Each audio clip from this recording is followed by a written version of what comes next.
Welcome, everyone, to this special deep dive. This is the AI Daily Deep Dive. And yeah, we're jumping straight into the content today. And here's something you should know right up front.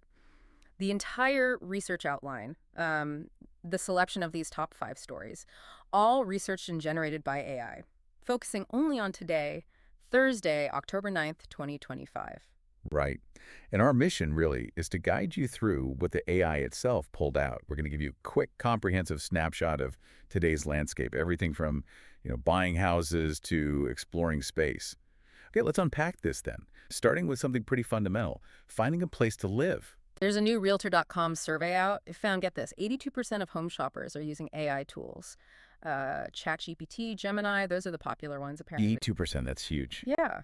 And it's all about personalization. You see Zillow integrating with ChatGPT, letting people access listings faster, tailored searches. But what's really fascinating here, I think, is the trust dynamic. So, okay, real estate agents, still seen as the most accurate source by 62% of people. Okay, that makes sense. The human touch.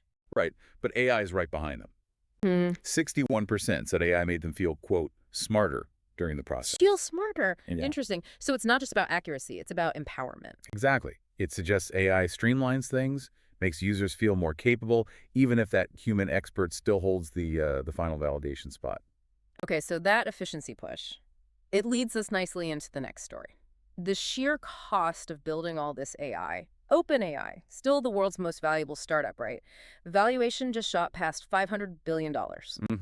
And fueled by absolutely staggering investments, like that $100 billion from Nvidia just for data centers. Just, wow. That number is hard to grasp. But here's where it gets, well, complicated.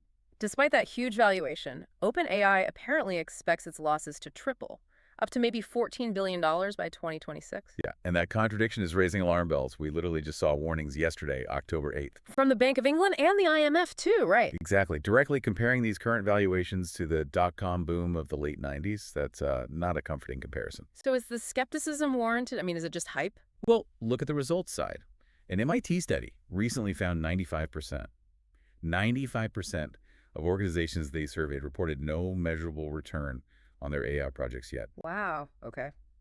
So it really raises the question, can this massive speculation sustain itself if the real-world measurable value isn't quite there for most companies? All right, let's shift from the financial cost to maybe the human cost, or at least the impact on us as people. This research by Sandra Matz and her colleagues, they coined a term I won't forget, the basic B effect. Yes, it's memorable.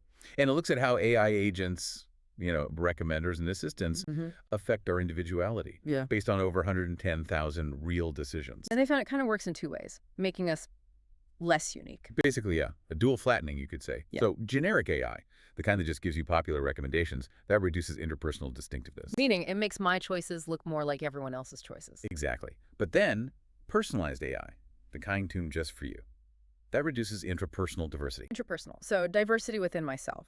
Yeah.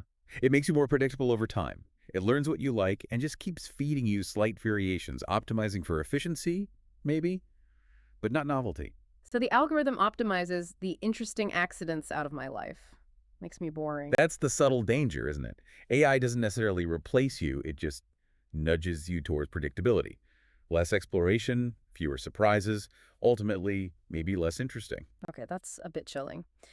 But if AI is making us less diverse, maybe we need to recognize how diverse it is as a technology. This next piece argues just that. Carey and Mishra say we're treating AI like one single thing, a monolith, usually defined just by LLMs. And that's dangerously reductive, they argue, because AI is this huge ecosystem of specialized models. It's not just language. Right, like Google DeepMind's AlphaFold, that predicts how proteins fold. Yeah, or GraphCast, which does complex weather forecasting. Yeah. Totally different functions, different technologies under the hood. So the point for governance is? Well, if AI isn't one thing, you can't govern it as one thing. You need to treat it as plural, maybe like Howard Gardner's idea of multiple intelligences, because different types of AI pose very different risks. A mistake in weather forecasting isn't the same risk as bias in a language model. They need different safety rules, different frameworks. That makes a lot of sense. Okay, finally, let's look up to space. There's a UN article talking about AI's growing role out there, specifically something called GeoAI. Yeah, GeoAI, Geographical Artificial Intelligence. UNOSA, the UN Office for Outer Space Affairs, their UN Spider program is using it. And Yoon Prater does disaster monitoring from space. Exactly. So GeoAI helps them do things like map floods really quickly after they happen, assess damage almost in real time using satellite images. And they mentioned digital twins, too, making models of areas from satellite data. Right, to simulate disaster scenarios before they strike. Allows for much more proactive planning and preparation. It's pretty powerful stuff. But there's always a but, isn't there? Governance challenges again. Absolutely. The big one here is bias in the data used to train these GeoAI systems. If the data mostly comes from certain regions, usually wealthier ones. Then the AI might not work as well, or might even introduce biases when applied to other areas, like the global south. Precisely. It could worsen global inequalities, ironically, while trying to help. So UNOSA is calling for clear frameworks, things like explainability, ensuring humans are always in the loop, and critically, making sure access to these tools is equitable worldwide. Wow, okay, what a sweep. So AI helping us buy homes, possibly fueling a financial bubble, maybe making us individually less interesting, the need to see AI itself as diverse, and finally using it in space for disaster relief, but carefully. Yeah, a very busy day in the world of AI, clearly. And maybe it leaves you with this thought, tying back to that Matt's research on predictability. Well, in an era where AI is increasingly simplifying choices, optimizing paths, predicting what you'll do next, maybe choosing something unexpected, something inefficient, something the algorithm wouldn't suggest. Perhaps that's the most radical act of self-expression we have left.